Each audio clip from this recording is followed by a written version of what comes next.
ഒരാളെ പുകഴ്ത്താനാണ്, പ്രശംസിക്കാനാണ്, മോട്ടിവേറ്റ് ചെയ്യാനാണെങ്കിൽ അത് ഖൈറാണ്. ഇകഴ്ത്താനാണ്, തളർത്താനാണ്, നമ്മെ കൊണ്ടവന്റെ കോൺഫിഡൻസ് തകർന്നുപോയി, കുടുംബം തകർന്നുപോയി. ഒറ്റ വാക്കുകൊണ്ട് കുടുംബം കലക്കുന്ന ആളുകൾ, ഒറ്റ വാക്കുകൊണ്ട് അവന്റെ മനസ്സ് തകർക്കുന്ന ആളുകൾ, മരവിപ്പിക്കുന്ന ആളുകൾ. എത്ര വലിയ ദ്രോഹമാണ് മുഅ്മിനീങ്ങളെ, സഹോദരങ്ങളെ ചെയ്യുന്നത്. ഒരു കാര്യം പറയുമ്പോൾ ഞാൻ എന്തിനാ അത് പറയുന്നത്?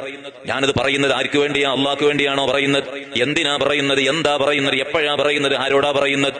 എങ്ങനെയാണ് പറയേണ്ടത് എന്ന് കൃത്യമായൊരു മനുഷ്യൻ ആലോചിക്കുന്നില്ലെങ്കിൽ അവിടെയാ പറയുന്നത് മഹാറത്തുൽ ലബ്തുൽ ലിസാൻ, നാവിനെ കൺട്രോൾ ചെയ്യാൻ പഠിക്കുക എന്ന് പറയുന്നത്. ഞാനൊരു വിഷയം പറയുന്നതിന്റെ മുമ്പിൽ ഇല്ല, ഇതാർക്കു വേണ്ടിയാണ് പറയുന്നത്? അള്ളാഹുവിന്റെ പൊരുത്തം കിട്ടുമോ?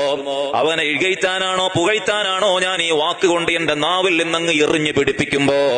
അവനെ പുകഴ്ത്താനാണോ ഇകഴ്ത്താനാണോ വളർത്താനാണോ തളർത്താനാണോ എന്ന് ആലോചിക്കണ്ടേ എന്നാണ് ഹബീബായ മുഹമ്മദുർ റസൂലുള്ളാഹ് സല്ലല്ലാഹു